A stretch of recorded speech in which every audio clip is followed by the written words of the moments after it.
আসসালামু আলাইকুম এভরিওয়ান, কেমন আছেন সবাই? আশা করছি সবাই ভালো আছেন এবং সুস্থ আছেন। নতুন আরেকটি ভিডিওতে আপনাদের স্বাগতম। সম্প্রতি সিএফ মোটো বাংলাদেশ লঞ্চ করলো তাদের এনকে সিরিজের সম্পূর্ণ নতুন দুটি বাইক, সিএফ মোটো এনকে 125 এবং সিএফ মোটো 300 এনকে, যেখানে সিএফ মোটো 300 এনকে এর প্রাইস নির্ধারণ করা হয়েছে 4,28,500 টাকা। কিন্তু অপরদিকে সিএফ মোটো এনকে 125 এর প্রাইস সম্পর্কে কোনো ধারণা দেওয়া হয়নি। সবার মনে এখন একই প্রশ্ন, সিএফ মোটো এনকে 125 এর প্রাইস কত হতে চলেছে? কারণ বাইকটি 125 সিসি হিসাবে যা অফার করছে, এতে 125 সিসির one of the most premium bike এর ট্যাগ পেয়ে যায় নিঃসন্দেহে। বাইকটির প্রাইস সম্পর্কে এখন অফিসিয়াল আপডেট না জানা গেলেও তাদের অথরাইজ ডিলার পয়েন্ট থেকে বাইকটির সম্ভাব্য প্রাইস সম্পর্কে একটি ধারণা পাওয়া গেছে। আজকের ভিডিওতে আমরা কথা বলবো বাংলাদেশে নতুন লঞ্চ হওয়া সিএফ মোটো 125 এনকে কে নিয়ে, বাইকটির বেসিক স্পেসিফিকেশন এবং এর দাম কত হতে চলেছে। তো চলুন কথা না বাড়িয়ে মূল ভিডিওটি শুরু করা যাক।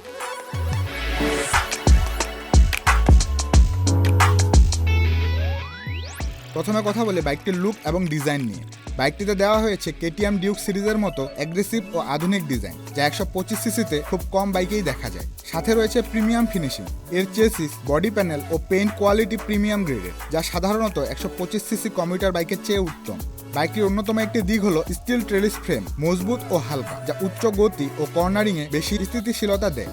সিএফ মোটো 125 এনকে ব্যবহার করা হয়েছে 124.9 সিসি এর সিঙ্গেল সিলিন্ডার লিকুইড কুল ডিওএইচসি 4 ভালভ ইঞ্জিন, যা সর্বোচ্চ পাওয়ার প্রডিউস করতে পারে 14.75 বিএসপি এট 11,000 আরপিএম এবং সর্বোচ্চ টর্ক 11 নিউটন মিটার এট 8,500 আরপিএম। বাইকটিতে 6 স্পিড গিয়ারবক্স ব্যবহার করা হয়েছে।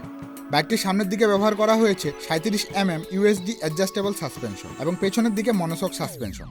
বাইকটির seat height 795 mm, length 1990 mm, height 1065 mm এবং ওজন 142 কেজি, অর্থাৎ শর্ট হাইটের রাইডাররাও ইজিলি রাইড করতে পারবে এবং fuel tank capacity 12.5 litre. Braking system হিসাবে রয়েছে সামনে এবং পেছনে ডুয়েল চ্যানেল এবিএস। এর সামনে 110, 70, 17 সেকশনের টিউবলেস টায়ার এবং পেছনে 140, 60, 17 সেকশনের টিউবলেস টায়ার। এর থেকে 45 কিলোমিটার পার লিটার মাইলেজ পাওয়া যাবে এবং এই বাইকের টপ স্পিড ঘন্টায় 140 কিলোমিটার। বাইকটির টেকনোলজি ও ফিচার্সের কথা বলতে গেলে এতে ব্যবহার করা হয়েছে ফুললি এলইডি লাইটিং, যেখানে হেডলাইট, টেল লাইট, ডিআরএল সবই LED. Fully digital instrumental cluster, যেখানে speed, RPM, gear position, fuel gas, trip meter ইত্যাদি সব তথ্য দেখায়। এখন আসি বাইকটির প্রাইস নিয়ে। সিএফ মোটো বাংলাদেশ ইতিমধ্যে সুনাম কামিয়েছে তাদের প্রাইজিং এর জন্য। সবাই অধীর আগ্রহে অপেক্ষা করছে একটি কম্পিটিটিভ প্রাইজিং এ সিএফ মোটো 125 এনকে বাংলাদেশে লঞ্চ হওয়ার জন্য। কিন্তু সত্যি বলতে সিএফ মোটো 125 এনকে আমাদের দেশের অন্যান্য রেগুলার 125 সিসির বাইকের মতো নয়। বাইকটির প্রত্যেকটি অংশ এক প্রিমিয়ামনেসের ফিল দেয়। ইন্টারন্যাশনাল মার্কেটে সিএফ মোটো 125 এনকে এর প্রাইস প্রায় 3200 ইউরো। এর মতে বাংলাদেশি টাকায় কনভার্ট করলে দাঁড়ায় অ্যারাউন্ড 4.5 লক্ষ টাকা। কিন্তু এই প্রাইসে বাইকটি কখনোই সারা ফেলতে পারবে না। তাছাড়া সিএফ মোটো বাংলাদেশ যেহেতু অ্যাসেম্বল করে সেল করবে, সে সাপেক্ষে দামটা অনেক কম পড়ে যাবে। অভ্যন্তরীণ কিছু তথ্য মতে বাইকটির প্রাইস হতে চলেছে 2,97,000 টাকা, অর্থাৎ অ্যারাউন্ড 3 লক্ষ টাকার আশেপাশে। আপনার কি মনে হয় এই প্রাইস পয়েন্টে বাইকটি লঞ্চ হলে মানুষ গ্রহণ করবে কিনা, বা আপনার মতে বাইকটির প্রাইস কত হওয়া উচিত তা কমেন্ট সেকশনে জানাতে ভুলবেন না কিন্তু। তো এই ছিল আজকের ভিডিওটি ভালো লাগলে লাইক দিন। চ্যানেলে নতুন হয়ে থাকলে চ্যানেল সাবস্ক্রাইব করে পাশেই থাকুন নিত্য নতুন বাইকের আপডেট সবার আগে পাওয়ার জন্য। ততদিন বন্ধ সুস্থ থাকুন। দেখা হচ্ছে পরবর্তী কোনো ভিডিও। আল্লাহ হাফেজ।